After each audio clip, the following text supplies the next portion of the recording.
बिस्मिल्लाहिर्रहमानिर्रहीम। Assalamualaikum dear students. Now we have to discuss the next article is refraction of light. अब refraction of light को समझने के लिए पहले हम reflection of light को डिस्कस कर लेते हैं, क्योंकि रिफ्लेक्शन ऑफ लाइट ऑलरेडी हम इसको कंप्लीट स्टडी कर चुके हैं और रिफ्लेक्शन ऑफ लाइट ही के आगे अगर ये कंसेप्ट आपको बहुत अच्छे तरीके से समझ है कि which ray act as a incident ray, reflector ray, and this incident ray when incident on a hard reflecting surface and then the ray act as a reflector ray. अब ये जो तमाम जो बातें हैं मैं आपको प्रीवियस लेक्चर के अंदर कंप्लीट समझा चुका हूं। अगर किसी स्टूडेंट्स ने ये प्रीवियस लेक्चर को गो थ्रू नहीं किया तो यहाँ बेल आइकन पर आप क्लिक करके तो इन प्रीवियस लेक्चर को स्टडी कर सकते हैं, जिसके मुताबिक मैंने कंप्लीट समझाया कि हमारे पास इंसिडेंट रे कौन सी है, रिफ्लेक्टर रे कौन सी है, उनकी एग्जाम्पल के तौर पर कि यहाँ पर हमें कोई भी चीज जो दिखाई देती है, ख्वाह मिरर में हम अपना अक्स देखते हैं या किसी और ऑब्जेक्ट को देखते हैं, तो ये हमारे पास रिफ्लेक्शन ऑफ लाइट ही की वजह से मुमकिन होता है। क्योंकि रिफ्लेक्शन ऑफ लाइट में जो रेज हैं, लाइट रेज, वो किसी भी ऑब्जेक्ट पर टकराने के बाद, इंसिडेंट करने के बाद रिफ्लेक्ट होकर हम तक पहुंचती है और हमें वो ऑब्जेक्ट दिखाई देता है। इसी तरह फिर मैंने इस लेक्चर के अंदर जो प्रीवियस लेक्चर है उसमें आपको कंप्लीट समझाया कि हमारे पास जो इंसिडेंट रे है वो कौन सी है और रिफ्लेक्टेड रे कौन सी होती है, एंड इसी तरह नॉर्मल लाइन हमारे पास कौन सी होती है, एंड उसके बाद हमारे पास जो नॉर्मल लाइन और इंसिडेंट रे के दरमियान जो एंगल बनता है which called is the angle of incidence, वो कौन सा है, एंड इसी तरह नॉर्मल और रिफ्लेक्टेड रे के साथ जो एंगल बनता है which is called angle of reflection. ठीक है, और फिर जहां पर हमने एंगल ऑफ इंसिडेंस जो कि आई के साथ रिप्रेजेंट करता है, एंगल ऑफ रिफ्लेक्शन जो कि आर के साथ रिप्रेजेंट करता है, एंड इसी तरह फिर नेक्स्ट हमने इसके लॉस ऑफ रिफ्लेक्शन के बारे में स्टडी किया कि जो फर्स्ट लॉ था उसका कि ये तीनों जो रेज है, इंसिडेंट रे, रिफ्लेक्टर रे एंड नॉर्मल, ये सेम प्लेन में एक्ट करती हैं। और सेम प्लेन का मतलब क्या होता है इसके बारे में भी मैंने आपको कंप्लीट समझाया कि हमारे पास तीन तरह के फेस होते हैं, एक्स, वाई एंड जी के तौर पर, और या तो ये एक्स प्लेन में होगी या वाई प्लेन में या जी प्लेन में। यानी ऐसा नहीं हो सकता है कि इंसिडेंट जो रे जो है वो एक्स प्लेन में हो और जो रिफ्लेक्टेड रे है वो वाई प्लेन में हो, बल्कि वो तीनों एक ही प्लेन में होंगे। फिर सेकंड लॉ भी हमने डिस्कस किया कि सेकंड लॉ के मुताबिक angle of incidence and angle of reflection एक दूसरे के इक्वल होते हैं। अब इसी की बेस पर आगे हम डिस्कस करेंगे रिफ्रैक्शन ऑफ लाइट के बारे में। अगर आप यहां तक पहुंच चुके हैं और आपने हमारे चैनल को सब्सक्राइब नहीं किया, so you are requested to please subscribe this channel course academy. अब देखें कि नेक्स्ट आगे हमारे पास अब रिफ्रैक्शन ऑफ लाइट के अंदर हम क्या इस्तेमाल करेंगे, एक ट्रांसपेरेंट मटेरियल या ट्रांसपेरेंट ऑब्जेक्ट को इस्तेमाल करेंगे, act like as a water और ग्लास। अब इसमें क्या होगा कि एक हमारे पास रे होगी इंसिडेंट और ये आगे रिफ्लेक्ट नहीं होगी बल्कि इससे गुजरकर हल्की सी बेंड हो जाएगी। अब ये जो हल्की सी बेंड हमारे पास जो रे होगी, इस रे को हम कहेंगे कि ये रे हमारे पास रिफ्लेक्टेड रे है। ठीक है, एंड इसी तरह सेम जिस तरह हमने प्रीवियस जिक्र किया कि एक नॉर्मल लाइन है और इंसिडेंट और रिफ्लेक्टेड रे थी, तो यहाँ पर इंसिडेंट रे एंड रिफ्रैक्टेड रे होगी। क्योंकि ये रे यहाँ से बेंड होगी, ना कि ऐसा होगा कि ये रे आगे टर्न बैक होगी, बल्कि ये इसी ऑब्जेक्ट के जो ट्रांसपेरेंट ऑब्जेक्ट होगा इसके अंदर से गुजर जाएगी। सो यहाँ से हमारे पास जो रिफ्रैक्शन ऑफ लाइट का कंसेप्ट है वो हल्का सा क्लियर होता है कि रिफ्रैक्शन ऑफ लाइट बेसिकली होता क्या है। अब अकॉर्डिंग टू टेक्स्ट बुक अगर हम रिफ्रैक्शन ऑफ लाइट को देखें तो यहाँ पर सिंपल हमें लिखा गया है कि if we dip one end of a pencil और some other object into water at an angle to the surface, the submerged part look bent as shown in the figure, and its image is displaced because the light coming from the underwater portion of the object change the direction as it leaves the water. अब अगर हम according to इस diagram के मुताबिक देखें तो यहाँ पर देखें कि एक हमारे पास जो ऑब्जेक्ट है वो पेंसिल है और ये पेंसिल के जो ऊपर का जो हमारे पास मीडियम है वो एयर है, एंड पेंसिल जो सबमर्ज है यानी इसका कुछ हिस्सा जो आगे जो डूबा हुआ है वो वाटर के अंदर है। ठीक है, ये वाटर के अंदर एक हिस्सा इसका डूबा हुआ है। अब जो हिस्सा वाटर के अंदर है अगर हम उसको देखें तो वहां पर हमें जो इमेज दिखाई दे रहा है वो हल्का सा बेंड है, यानी अपनी जगह से वो इमेज डिस्प्लेस है। लेकिन अगर हम इसके ऊपर का हिस्सा देखें तो वो बिल्कुल सीधा है, लेकिन नीचे आकर थोड़ा सा डिस्प्लेस हो जाता है। अब ये जो डिस्प्लेस हो रहा है इसकी रीजन क्या है? अब ये जो डिस्प्लेसमेंट ऑफ दिस ऑब्जेक्ट है that is the refraction of light, और ये पानी के जो अंडर वाटर जो हिस्सा है, पानी के नीचे का जो हिस्सा है, ये उस वजह से। अब ये ऐसा क्यों होता है? अब देखें ये जो वाटर वेव्स है, अब वाटर वेव्स के अंदर जो डायरेक्शन ऑफ वेव्स हैं उसकी वजह से जो लाइट की जो रेस की जो डायरेक्शन है वो चेंज हो जाती है। अगर हम इस मीडियम को ऊपर को देखें जो एयर का हिस्सा है, वहां पर जो लाइट रेज जो होंगी उनकी डायरेक्शन, और जब वही जो रेज हैं जब पानी के अंदर दाखिल हो जाएंगी तो ये वेव्स जो होंगे, पानी की जो वेव्स होती हैं ये ओ डायरेक्शन में होंगी। तो इस पानी की वेव्स की वजह से जो लाइट रेज की जो डायरेक्शन होगी वो चेंज हो जाएगी। अब लाइट रेज की डायरेक्शन चेंज होने की वजह से हमें जो इमेज ऑफ पेंसिल है जो that is the submerge in water look as a bent, ठीक है, वो हमें थोड़ा सा टेढ़ा दिखाई देगा। अब ये टेढ़ा क्यों दिखाई दे रहा है वो मैंने आपको सिंपल बता दिया कि ये लाइट जो हमारे पास वेव्स हैं या लाइट जो रेज है हमारे पास वो बेसिकली अपनी डायरेक्शन को चेंज कर देती है। अब अगर वो अपनी डायरेक्शन को चेंज कर रही है तो डायरेक्शन चेंज होने की वजह से जब वो इमेज हमारी आंखों तक पहुंचेगा, यानी वो रिफ्रैक्शन ऑफ लाइट हमारे तक पहुंचेगी, तो इस रिफ्लेक्शन ऑफ लाइट की जो डायरेक्शन होगी वो चेंज हो चुकी है, जिसकी वजह से ये इमेज यहाँ पर हमें थोड़ा सा टेढ़ा दिखाई देगा, यानी बेंडिंग की फॉर्म में दिखाई देगा। ठीक है, तो इस वजह से यहाँ पर आप अगर गौर करें तो ऊपर की पेंसिल का हिस्सा that is not submerge in water and that the part is submerged in water, वो थोड़ा सा हमारे पास डिस्प्लेस हुआ हुआ है। ठीक है, और ये बेहतरीन एग्जांपल है एक रिफ्रैक्शन ऑफ लाइट को समझने के लिए कि रिफ्रैक्शन ऑफ लाइट बेसिकली है क्या चीज। एंड इसी तरह आगे नेक्स्ट है this bending of light as it pass from a transparent medium into another is called refraction. अब ये सिंपल हमारे पास डेफिनेशन होगी कि जो बेंडिंग ऑफ लाइट है या बेंडिंग ऑफ लाइट रेज है जब वो एक मीडियम से एक दूसरे ट्रांसपेरेंट मीडियम में जाए, जिस तरह यहाँ पर आप देखें एक मीडियम एयर है and second transparent medium water है, ग्लास भी हो सकता है शीशा जिसमें हम रे ऑफ लाइट को गुजारेंगे। ठीक है, तो इस में जब एक मीडियम से दूसरे मीडियम में वो जाती है तो ये जो हमारे पास रे की जो बेंडिंग है that is the refraction of light, कि इसको हम रिफ्रैक्शन ऑफ लाइट कहते हैं। अब अकॉर्डिंग टू डायग्राम के मुताबिक आप देखें जो टेक्स्ट बुक में है कि refraction of light can be explained with the help of this figure and अ रे of light IO travelling from air falls on the surface of a glass block. अब यहां पर अकॉर्डिंग टू टेक्स्ट बुक आप देखें तो जो incident ray है, incident ray हमारे पास कौन सी है? इंसिडेंट रे हमारे पास आईओ है। ठीक है, और ये एक ग्लास ब्लॉक दिया हुआ है और ग्लास ब्लॉक के अंदर ये एक मीडियम हमारे पास एयर है एंड सेकंड मीडियम हमारे पास ग्लास है। ठीक है, अब इसमें ये एक इंसिडेंट रे है। अब इस इंसिडेंट रे को आईओ के साथ रिप्रेजेंट किया गया जो कि इंसिडेंट करती है इस ग्लास ब्लॉक के ऊपर। एंड इसी तरह ये रे जो आईओ है वो जब इस ग्लास ब्लॉक पर इंसिडेंट करेगी तो देन आगे वो इस ग्लास ब्लॉक के अंदर चली जाएगी। ठीक है, डिफ्रैक्ट हो जाएगी। अब जैसा कि यहाँ पर है आप देखें इस टेक्स्ट बुक में भी उसने यही सिंपल इस पैराग्राफ में बयान किया कि ये जो आईओ जो हमारे पास इंसिडेंट रे है, ये आईओ जब इस ग्लास ब्लॉक के ऊपर आएगी तो यहाँ से ये रिफ्लेक्ट नहीं होगी बल्कि जो नॉर्मल पॉइंट की तरफ, ये जो नॉर्मल लाइन है, इस नॉर्मल लाइन की तरफ ये रे जो है वो अंदर चली जाएगी और अपनी डायरेक्शन नॉर्मल की तरफ कर देगी, टेंड्स टुवर्ड द नॉर्मल।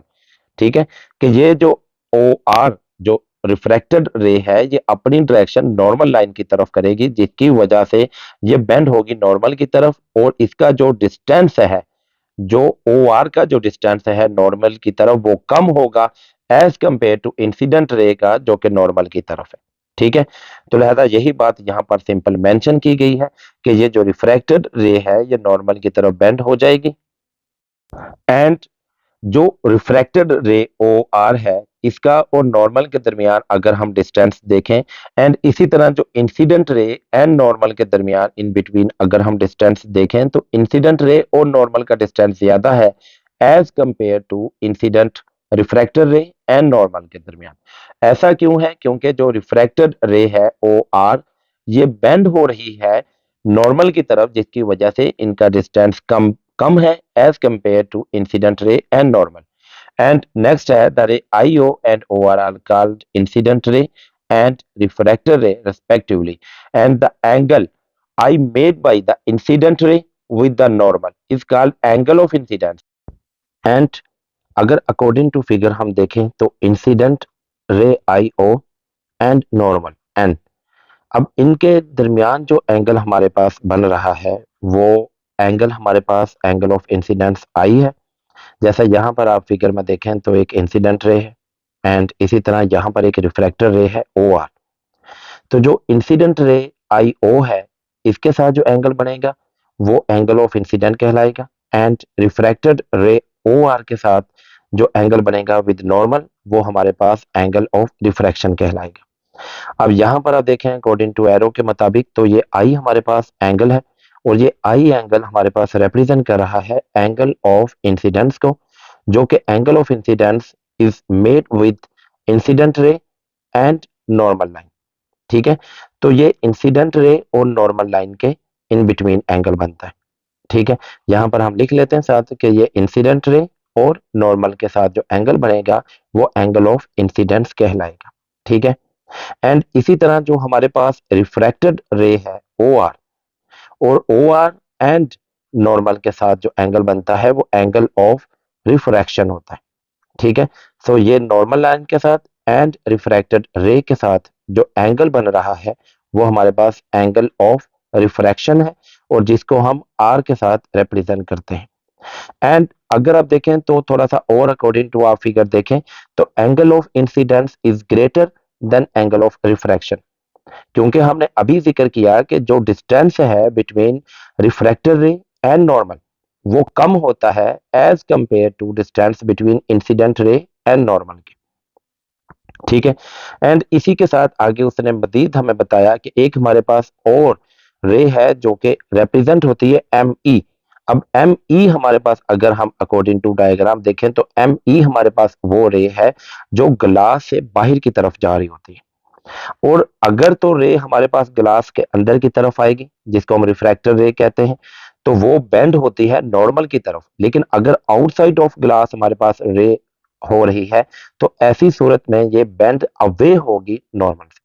ठीक है, कि ये नॉर्मल से ज्यादा फासले पर होगी, जिसकी वजह से इस रे का नॉर्मल के साथ जो डिस्टेंस होगा वो ज्यादा होगा as compare to refracted ray and normal के, क्योंकि रिफ्रैक्टेड रे और नॉर्मल के साथ जो डिस्टेंस है वो कम है, लेकिन जो हमारे पास रे जो ग्लास से बाहर जा रही है उसका डिस्टेंस नॉर्मल से ज्यादा है।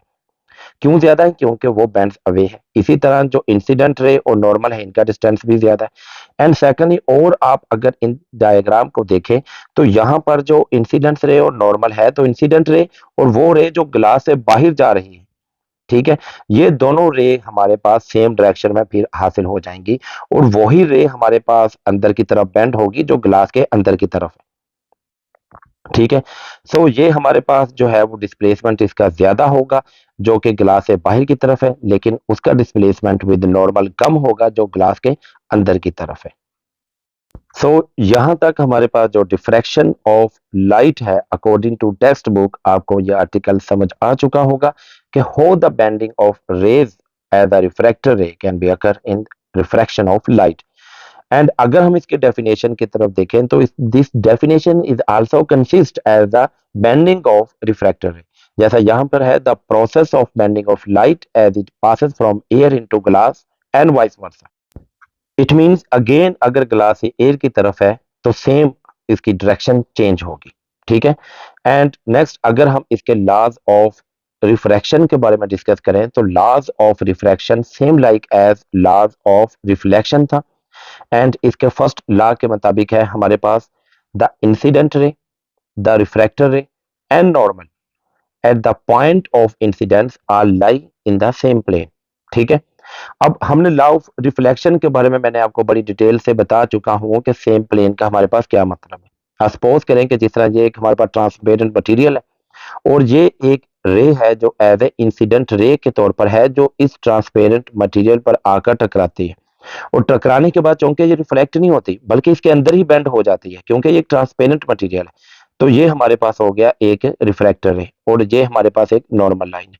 अब ये तीनों जो है incident ray, refractor ray and normal, ये सेम प्लेन पर है। अब सेम प्लेन से क्या मुराद है? अब देखिए हमारे पास तीन तरह के यानी एक्सेस है। एक एक्स एक्सेस के तौर पर है, वाई एक्सेस के तौर पर है एंड इसी तरह एक हमारे पास जी एक्सेस के तौर पर है। ठीक है, अब ये हमारे पास एक मैंने तीनों लाइंस को ड्रा किया जो कि एक्स वाई और जी एक्सेस ये एक प्लेन को रिप्रेजेंट करते हैं। ठीक है, अब यहां पर है कि हमारे पास जो incident ray, refractor ray and normal है वो या तो सारे के सारे एक्स एक्सिस प्लेन के ऊपर मौजूद होंगे, या वाई एक्सिस के प्लेन पर मौजूद होंगे, या जी एक्सिस के प्लेन पर मौजूद होंगे। ठीक है, सो ये इसका मतलब है कि ये सेम प्लेन पर होंगे, कि ऐसा नहीं है कि अगर एक एक्स पर है तो रिफ्रैक्टर रे जो है वो वाई एक्सिस प्लेन पर होगी, ऐसा नहीं होगा। ठीक है, कि सेम जहां पर भी incident ray, refractor ray and normal जो है वो सेम प्लेन पर मौजूद होंगे। ठीक है, होपफुली ये आपको पॉइंट समझ आ चुका है कि वो या तो एक्स का प्लेन होगा, वाई का, या जी का प्लेन होगा। यानी आल जो है वो जो रेज हैं वो लाई इन द सेम प्लेन, तो वो सारे के सारे हमारे पास एक ही प्लेन पर मौजूद होंगे। अब सेकंड जो इसका लॉ है उसको समझाने से पहले मैं आपको थोड़ा सा अकॉर्डिंग टू डायग्राम जरा एक बार concept angle of incidence and angle of refraction का अगेन समझाता हूं, फिर उसके बाद हम इसके सेकंड जो लॉ है उसको एक्सप्लेन करते हैं। देखिए हमने एंगल ऑफ इंसिडेंस के बारे में जिक्र किया था कि एंगल ऑफ इंसिडेंस क्या होता है? Angle of incidence normal line and incident ray, इन दोनों के इन बिटवीन जो इन दोनों के साथ जो एंगल बनता है वो हमारे पास एंगल ऑफ इंसिडेंस कहलाता है। इसी तरह एक हमारे पास रिफ्रैक्टेड रे जो है, ठीक है, and refractor ray and normal, जिस तरह ये मैंने मेंशन कर दिया कि ये हमारे पास रिफ्रैक्टर रे है, तो रिफ्रैक्टर रे एंड नॉर्मल के साथ जो एंगल बनता है वो एंगल ऑफ रिफ्रैक्शन होता है। ठीक है, अब एंगल ऑफ इंसिडेंस और एंगल ऑफ रिफ्रैक्शन के मुताबिक हमारे पास जो इसका सेकंड लॉ है, the ratio of sine of angle of incidence I to the sine of angle of refraction R is always constant. अब पहली बात तो ये है कि आप ये देखें कि उसने यहां पर वर्ड इस्तेमाल किया the ratio of sine of angle of incident. तो रेशो मींस कि ये हमारे पास एक फ्रैक्शन फॉर्म है, जिस तरह 2/3, 5/7, x/y। ठीक है, तो ये एक हमारे पास फ्रैक्शन फॉर्म के तौर पर है।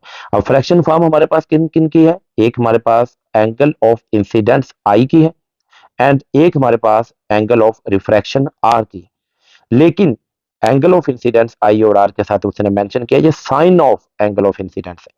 ठीक है, तो ये साइन की वैल्यू आएगी sine of I over sine of R. अब अगर हम इन दोनों की वैल्यूज को लेंगे तो ये दोनों वैल्यूज हमारे पास कांस्टेंट आएगी। ठीक है, यानी अगर ये वैल्यू हमारे पास फॉर एग्जांपल 2 है तो ये हर पॉइंट पर अगर हम इसी को लेंगे तो उनकी वैल्यू हमारे पास 2 ही आएगी। ठीक है, तो इसकी वैल्यू कांस्टेंट है। सो हम इसका सिंपल ये कह सकते हैं कि sine of I over sine of r, यानी ratio between angle of incidence i, angle of refraction r with the value of sine is equal to constant. ठीक है, अब इस बात को समझाने के लिए मैं आपको डायग्रामेटिकली तौर पर इसको कंप्लीट डिटेल के साथ समझा देता हूं कि साइन ऑफ आई और साइन ऑफ आर का मतलब क्या है। ठीक है, अब यहां पर आप देखें कि हमने तीन डायग्राम्स को लिया। अब तीन जो हमारे पास फिगर्स हैं इसमें डिफरेंट एंगल ऑफ इंसिडेंस है। ठीक है, जो इंसिडेंट रे है जो फर्स्ट फिगर के मुताबिक वो एक और डायरेक्शन में है, सेकंड फिगर के मुताबिक angle of incidence and refracted angle जो रे है वो और डायरेक्शन में, एंड थर्ड में भी इसी तरह है कि जो एंगल ऑफ इंसिडेंस आई और आर है वो अलग-अलग डिफरेंट डायरेक्शन में। ठीक है, अब यहां पर अगर हम फर्स्ट फिगर की बात करें तो यहां पर जो एंगल ऑफ इंसिडेंस आई और आर के मुताबिक जो साइन की वैल्यू होगी हम सपोज कर लेते हैं कि वो 2 है। इसी तरह जो फिगर 2 है इसमें भी हमारे पास अगर हम इन वैल्यूज को लेंगे साइन ऑफ आई और साइन ऑफ आर तो ये भी इज इक्वल टू 2 ही के बराबर होगी। एंड इसी तरह अगर हम थर्ड में लेंगे तो लिहाजा थर्ड के अंदर भी हमारे पास sine of i and sine of r की जो वैल्यूज होंगी वो 2 के बराबर आएंगी। अब यहां पर देखें तो हमारे पास जो फर्स्ट फिगर है जो sine of I over sine of R is equal to 2 के बराबर है, एंड इसी तरह हमारे पास जो सेकंड है वो भी 2 है, थर्ड वो भी 2। ऐसा क्यों है? पहली बात तो ये है कि इनका मटेरियल सेम है, यानी अगर ये तीनों सेम ग्लास में है तो उनका सेम ग्लास है, उनका रिफ्रैक्टिव इंडेक्स सेम है, उनका क्रिटिकल एंगल सेम है। एंड इसी तरह बाहर जो हमारे पास जो मीडियम है, अगर बाहर एयर हम ले रहे हैं तो वो एयर ही होगा। ठीक है, हम जो भी मीडियम, जो भी मटेरियल या जो भी हमारे पास एज ए ट्रांसपेरेंट के तौर पर मीडियम इस्तेमाल हो रहा है वो सेम है। ठीक है, तो लिहाजा ऐसी सूरत हाल में जब हमारे पास रे ऑफ लाइट के तौर पर डिफरेंट एंगल ऑफ इंसिडेंस होगा तो उसी के मुताबिक एंगल ऑफ रिफ्रैक्शन भी डिफरेंट होगा। तो उनकी जो वैल्यूज हैं sine of I over sine of R वो कांस्टेंट होगी तीनों में। वो इससे ज्यादा भी आप इनमें मुशाहदा कर लें, उनकी डायग्राम्स बना लें, फिगर बना लें, तो ratio of angle of incidence I and angle of refraction r with the value of sine, it means sine of I and sine of r वो must be हमारे पास कांस्टेंट होंगे। ठीक है, सो ये हमारे पास एक सेकंड लॉ था एंड यहां तक हमारे पास लॉज ऑफ रिफ्रैक्शन कंप्लीट हो जाता है। अब नेक्स्ट हम जिक्र करेंगे टोटल इंटरनल रिफ्लेक्शन को। ठीक है, हम अगेन रिफ्लेक्शन ही को डिस्कस करेंगे, टोटल इंटरनल रिफ्लेक्शन के बारे में, लेकिन इससे पहले हम क्रिटिकल एंगल को जिक्र करेंगे कि what is the critical angle. अब देखें, हमने क्रिटिकल एंगल के लिए दो केसेस ऑफ रिफ्रैक्शन को स्टडी किया। फर्स्ट केस हमने वो स्टडी किया कि अगर एक हमारे पास रे ऑफ जो लाइट है वो एयर से ग्लास की तरफ आए। ठीक है, when ray of light travel from rare medium to denser medium, air क्या है, एक रेयर मीडियम है। तो अगर तो पहली जो रे है वो हमारे पास एयर से, सेकंड रे ग्लास में, एंड इसी तरह सेकंड में हमने जो केस जिक्र किया, जिस तरह लास्ट टाइम हमने प्रीवियस जिक्र किया था कि अगर रे ऑफ लाइट जो है वो अगेन ग्लास से एयर की तरफ जाए, यानी डेंसर मीडियम से रेयर मीडियम की तरफ जाए, तो सेकंड हमने वो पॉइंट भी डिस्कस किया कि दोनों सूरत में हमारे पास रिफ्रैक्शन होती है। अब जो सेकंड केस है उसके मुताबिक हम क्रिटिकल एंगल को डिस्कस करेंगे। ठीक है, कि अगर तो हमारे पास वन रे ऑफ लाइट जो है वो ग्लास में हो एंड सेकंड वो डिफ्रैक्ट कर रही है अगेन एयर की तरफ। यहां पर देखें आप फॉर एग्जांपल के एंगल ऑफ इंसिडेंस जो ग्लास की तरफ जो इंसिडेंस है वो 25 डिग्री है, एंड इसी तरह सेकंड आप फिगर में देखें तो यहां पर एंगल ऑफ इंसिडेंस हमारे पास ग्लास के अंदर 35 डिग्री है, और दोनों में देखें तो जो डिफ्रैक्टेड रेज है वो डिफरेंट और ज्यादा यानी नॉर्मल से दूर होती जा रही है। सो जितना ज्यादा एंगल ऑफ इंसिडेंस इंक्रीज होता जाएगा, डिफ्रैक्टेड रेज उतनी ज्यादा नॉर्मल से दूर होती जाएंगी एंड एंगल ऑफ रिफ्रैक्शन उतना ज्यादा बढ़ता जाएगा। यहां तक कि अगर एंगल ऑफ इंसिडेंस 42 हो जाए ग्लास के अंदर, देन हमारे पास जो रिफ्रैक्टेड रे है वो पैरेलल हो जाएगी सरफेस के, जो कि नॉर्मल के साथ 90 डिग्री का एंगल बनाएगी। सो यहां पर जो एंगल ऑफ रिफ्रैक्शन होगा वो 90 डिग्री हो जाएगा। ठीक है, सो ये जो एंगल ऑफ इंसिडेंस है वो 42 डिग्री है and angle of refraction 90 degree अगर हो जाए तो इस 42 डिग्री एंगल ऑफ इंसिडेंस को हम क्रिटिकल एंगल कहेंगे। एंड यहां पर हमारे पास क्रिटिकल एंगल का कंसेप्ट क्लियर होता है कि बेसिकली क्रिटिकल एंगल की डेफिनेशन क्या है। Critical angle is the angle of incidence at which the angle of refraction is 90 degree.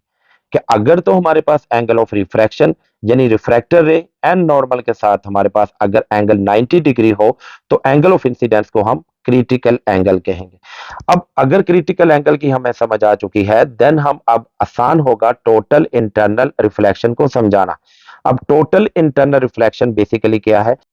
So total internal reflection is the phenomena where light bounces back into a material instead of passing through to another material.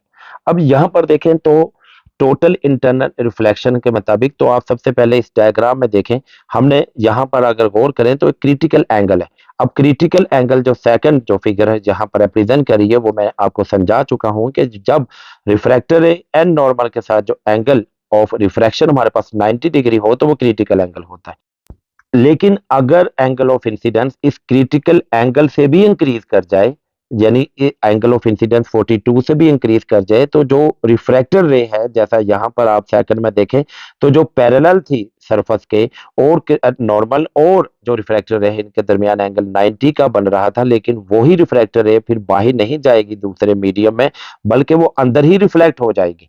ठीक है, ऐसा क्यों हुआ? क्योंकि angle of incidence critical angle से भी increase कर गया, जिसकी वजह से जो रिफ्रैक्टर रे है वो नॉर्मल से और ज्यादा दूर हो गई, और नॉर्मल से और ज्यादा दूर होने की वजह से वो इसी मटेरियल में बाउंसेस बैक हो गई, और इसी को हम कहते हैं कि this is process and this is the phenomena of total internal reflection. ठीक है, होपफुली यहां तक आपको टोटल इंटरनल रिफ्लेक्शन समझ आ चुका है। सो अगर हम according to textbook total internal reflection को देखें एक प्रिज्म के मुताबिक, तो यहाँ पर सिंपल मेंशन है कि when optical instruments use right angle prism to reflect a beam of light through 90 और 180 डिग्री, यानी कि टोटल इंटरनल रिफ्लेक्शन के मुताबिक लाइट रिफ्लेक्ट होगी। ठीक है। अब जिस तरह यहाँ पर आप फिगर के मुताबिक देखें तो ये एक प्रिज्म है जो कि टोटल इंटरनल रिफ्लेक्शन को फॉलो करता है और इसको हम राइट एंगल प्रिज्म कहते हैं। अब राइट एंगल प्रिज्म हम क्यों कह रहे हैं? क्योंकि इसमें एक एंगल हमारे पास 90 डिग्री का होता है, यानी बेस एंड हाइट्स के दरमियान जो एंगल है हमारे पास वो 90 डिग्री का है। जैसा यहाँ पर मेंशन है कि one of the angle of a right angle prism is 90 degree. ठीक है, कि यहाँ पर एक एंगल हमारे पास 90 डिग्री का होगा and other two angles are 45 degrees. ठीक है, एंड बाकी जो दो एंगल्स हैं वो हमारे पास 45 डिग्री के मुताबिक होंगे। ठीक है, एंड व्हेन अ रे of light strike at a face of prism perpendicular it enters the prism without deviation and strike the hypotenuse at the angle of 45 degree. अब यहां पर देखें कि एक हमारे पास रे ऑफ लाइट है या बीम ऑफ लाइट है जो कि ए बी के साथ रिप्रेजेंट की गई। अब ये जो बीम ऑफ लाइट है या रे ऑफ लाइट ए बी है वो यहाँ पर विदाउट एनी डेविएशन यानी अपना डायरेक्शन चेंज किए बगैर 45 डिग्री के साथ टकराएगी इस हाइपोटेन्यूज पर। अब हाइपोटेन्यूज पर 45 डिग्री के साथ क्यों टकराएगी? क्योंकि बाकी जो दो एंगल्स हैं वो हमारे पास 45 डिग्रीज हैं। अगर जब बकिया दो एंगल 45 डिग्रीज हैं तो ये हाइपोटेन्यूज पर आकर 45 डिग्री ही के मुताबिक आकर इससे टकराएगी। अब हमने अभी जिक्र किया कि जो ग्लास का जो क्रिटिकल एंगल है वो कितना है 42 डिग्री, लेकिन यहाँ पर वो जो स्ट्राइक कर रही है ये जो बीम ऑफ लाइट जो स्ट्राइक कर रही है हाइपोटेन्यूज के ऊपर वो 45 डिग्री पर स्ट्राइक कर रही है। अब ये जो 45 डिग्री का जो एंगल है ये is greater than critical angle. ठीक है, कि ये क्रिटिकल एंगल से बड़ा है। सो यहाँ पर अगर ये क्रिटिकल एंगल यानी 45 डिग्री जो क्रिटिकल एंगल 42 से बड़ा है तो ये फॉलो करेगा टोटल इंटरनल रिफ्लेक्शन। ठीक है, जैसा कि यहाँ पर आप अकॉर्डिंग टू अगर टेक्स्ट बुक में भी हम देखें तो यहाँ पर भी सिंपल है कि ये जो 45 डिग्री जो एंगल है is greater than critical angle of a glass which is 42 degree. ठीक है, कि ये ग्लास के एंगल से बड़ा है। अब ग्लास का एंगल जो क्रिटिकल एंगल है वो 42 डिग्री है, तो अगर ये एंगल ऑफ इंसिडेंस यानी जिस एंगल से ये आके स्ट्राइक कर रही है एंगल ऑफ इंसिडेंस वो 45 डिग्री है and that is the greater than critical angle, तो जिसकी बिना पर यहाँ पर टोटल इंटरनल रिफ्लेक्शन का फिनोमेना होगा, यानी ये टोटल इंटरनल रिफ्लेक्शन को फॉलो करेगा जिसकी वजह से रे ऑफ लाइट बाहर नहीं जाएगी बल्कि इसके अंदर ही रिफ्लेक्ट करेगी। और जिस एंगल से ये टकरा रही थी 45 डिग्री उसी एंगल के लिहाज से ये अगर देखें तो इन दोनों इंसिडेंट एंड रिफ्लेक्टेड एंगल के दरमियान जो एंगल बनता है वो 90 डिग्री का बनता है। ठीक है, सो ये हमारे पास एक टोटल इंटरनल रिफ्लेक्शन के मुताबिक है जिसको ये फॉलो कर रही है कि ये टोटल इंटरनल रिफ्लेक्शन के असूल को मद्देनजर रखते हुए यहाँ पर राइट एंगल प्रिज्म के अंदर जो रे ऑफ लाइट है वो गुजरेगी। ठीक है, तो मैंने यहाँ पर आपको मेंशन कर दिया कि जो क्रिटिकल एंगल है वो 42 डिग्री है, एंगल ऑफ इंसिडेंस 45 डिग्री है। दैट्स मींस कि यहाँ पर टोटल इंटरनल रिफ्लेक्शन का अमल हो रहा है। अब यहाँ तक टोटल इंटरनल रिफ्लेक्शन हमारे पास क्लियर हो जाता है। आगे हमारे पास एग्जांपल्स हैं इनकी कि ये जो प्रिज्म है ये कहाँ पर इस्तेमाल होता है। ठीक है, एक प्रिज्म हमारे पास बाइनोकुलर्स में भी इस्तेमाल होता है यही प्रिज्म, एंड इसी तरह ये प्रिज्म हमारे पास पेरिस्कोप के अंदर भी इस्तेमाल किया जाता है। अब पेरिस्कोप हमारे पास बेसिकली क्या होता है जिसमें हम किसी भी ऑब्जेक्ट को 180 डिग्री के मुताबिक देख सकते हैं। अब ये एक पेरिस्कोप का इमेज है। अब ये पेरिस्कोप जो है वो सबमरीन्स के अंदर इस्तेमाल किया जाता है ताकि जो अंडर जो हमारे पास सरफेस है सतह समुद्र से नीचे जो हम बॉडी हम मौजूद हैं तो वहां से अगर हम उस सतह समुद्र के ऊपर से कुछ भी ऑब्जेक्ट को देखना चाहते हैं, ठीक है, तो हम इस पेरिस्कोप को इस्तेमाल करते हैं जिसकी मदद से 180 डिग्री के मुताबिक हमें किसी भी ऑब्जेक्ट का इमेज दिखाई देता है। अब यहाँ पर आप देखें तो इस पेरिस्कोप में दो राइट एंगल प्रिज्म इस्तेमाल किए जाते हैं। अब ये जो फर्स्ट रे ऑफ लाइट है जब यहाँ से गुजरती है 45 डिग्री के मुताबिक इससे टकराती है तो आगे 90 डिग्री के मुताबिक यहाँ से रिफ्लेक्ट होती है जो कि टोटल इंटरनल रिफ्लेक्शन जिस तरह मैंने अभी आपको प्रोसेस बताया। एंड अगेन यहाँ पर एक और प्रिज्म होता है। अब ये प्रिज्म भी हमारे पास राइट एंगल प्रिज्म होता है, यहाँ से भी 45 डिग्री पर टकराएगी और जो रिफ्लेक्टर रे है वो 90 डिग्री के मुताबिक यहाँ से रिफ्लेक्ट हो जाएगी। अब अगर 90 डिग्री से यहाँ से रिफ्लेक्ट होगी तो आगे जो भी ऑब्जेक्ट होगा या जो भी हमारे पास सीन होगा वो यहाँ से हम अपनी इस आंख के जरिए यहाँ से देख सकते हैं। ठीक है। सो यहाँ पर अगर हम इस एंगल की बात करें तो जो 180 डिग्री का एंगल बनता है, हम कह सकते हैं कि पेरिस्कोप को हम जो 180 डिग्री से देख रहे हैं is due to the reason of total internal reflection. And इसी तरह सेकंड हमारे पास एक एग्जांपल है बाइनोक्यूलर की। अब बाइनोक्यूलर बेसिकली हमारे पास क्या होता है, बाइनोक्यूलर हमारे पास एक ऐसा इंस्ट्रूमेंट है जिसके जरिए हम जो डिस्टेंट ऑब्जेक्ट हैं उनको हम स्टेरियोस्कोपिक करके देख सकते हैं। इट मीन्स कि हम उनको बहुत ज्यादा बड़ा करके मैग्नीफाइड करके देख सकते हैं। अब इसमें भी दो हमारे पास राइट एंगल प्रिज्म्स इस्तेमाल किए जाते हैं, ठीक है। और यहाँ पर भी सेम इसी तरह के वो जो ऑब्जेक्ट का जो रेज ऑफ लाइट है वो यहाँ पर टकराती है 45 डिग्री पर। अब ये 45 डिग्री पर टकरा कर 90 डिग्री से फिर आगे रिफ्लेक्ट हो जाती है टोटल इंटरनल रिफ्लेक्शन के मुताबिक, और यहाँ से फिर ये ऑब्जेक्ट हमें आगे बढ़ा करके दिखाई दे। सो यहाँ तक हमारे पास टोटल इंटरनल रिफ्लेक्शन का आर्टिकल कंप्लीट हो जाता है। होपफुली आपको ये समझ आ चुका होगा। आप सबसे रिक्वेस्ट है, अगर आपने यहाँ तक कंप्लीट ये देख लिया है तो वीडियो को लेक्चर को लाइक जरूर करें और साथ अपना कमेंट जरूर